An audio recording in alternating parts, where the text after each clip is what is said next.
देखिए ऊर्जा क्या है?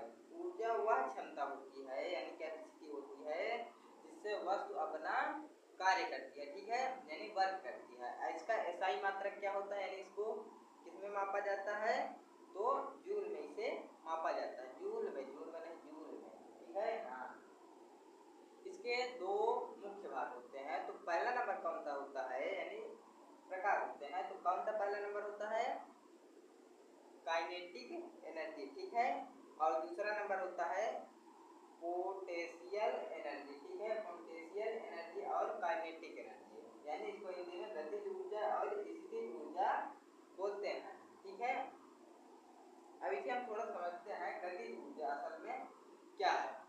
देखिए गतिज ऊर्जा का मतलब होता है जैसे कोई वस्तु रुकी हुई, मतलब जैसे रुकी है तो वह उसकी गतिज ऊर्जा जो होती है शून्य होती है, ठीक है। कोई वस्तु रुकी है, जैसे मान लीजिए कार है ना।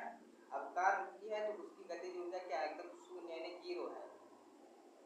अगर वहीं पास कार जो है चल पड़ेगी तो क्या होगा? चलने लगेगी, उसमें क्या होगा? गतिज ऊर्जा आ जाएगा, ठीक है। अगर जितनी ही तेजी से गति मतलब जाएगी, चलेगी, उतनी ही ज्यादा गतिज ऊर्जा उसमें उत्पन्न होगी, ठीक है।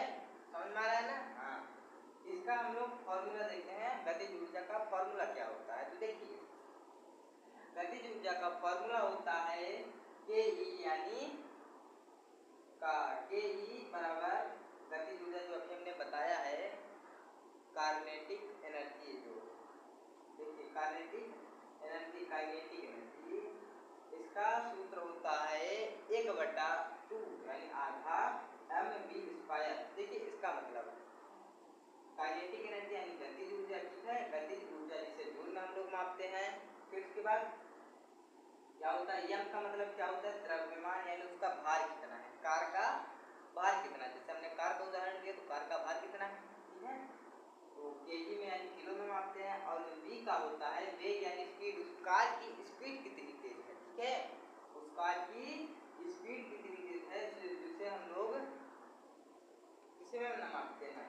प्रति सेकंड में, यानी मीटर प्रति सेकंड में उसे मापते हैं, उस स्पीड को, वेग को, ठीक है। तो यह होता है हमारा गतिज ऊर्जा का सूत्र। इससे आप किसी कार का स्पीड माप सकते हैं, यानी जूल में निकाल सकते हैं उसका जूल, ठीक है, उसकी स्पीड। तो यह होता है गतिज ऊर्जा। गतिज ऊर्जा आपको समझ में आया ना, ठीक है। अब देखते हैं, हम लोग देखते हैं स्थितिज ऊर्जा के बारे में, ठीक है। स्थितिज ऊर्जा क्या है? देखिए स्थितिज ऊर्जा वह होती है जैसे ऊंचाई पर से कोई चीज गिरे, ठीक है, ऊंचाई पर जैसे कोई छत पर से कोई पत्थर गिरता है तो उसका भार कितना है, और वह जो पृथ्वी है कितना गुरुत्वाकर्षण उसका खींच रही वह, और जो होता है एक ऊंचाई, उसकी ऊंचाई कितनी है वह मापा जाता है। तो इसका सूत्र ऐसे समझते हैं कि P बराबर mvh का सूत्र होता है। P मतलब स्थितिज ऊर्जा यानी जो भी मापते हैं, m का मतलब द्रव्यमान यानी उस पत्थर का भार कितना है केजी में, और G का मतलब गुरुत्वाकर्षण यानी त्वरण, जो पृथ्वी जब कोई ऊपर से चीज जब गिरती है तो पृथ्वी का जो गुरुत्वाकर्षण होता है 9.8 प्रति सेकंड यानी मीटर प्रति सेकंड, और एच का यानी ऊंचाई यानी मीटर में, ठीक है, ऊंचाई उसकी कितनी है क्या मापते हैं। तो यह आपको समझ में आया, यानी ऊर्जा के दो प्रकार होते हैं, गतिज ऊर्जा और स्थितिज ऊर्जा। इसके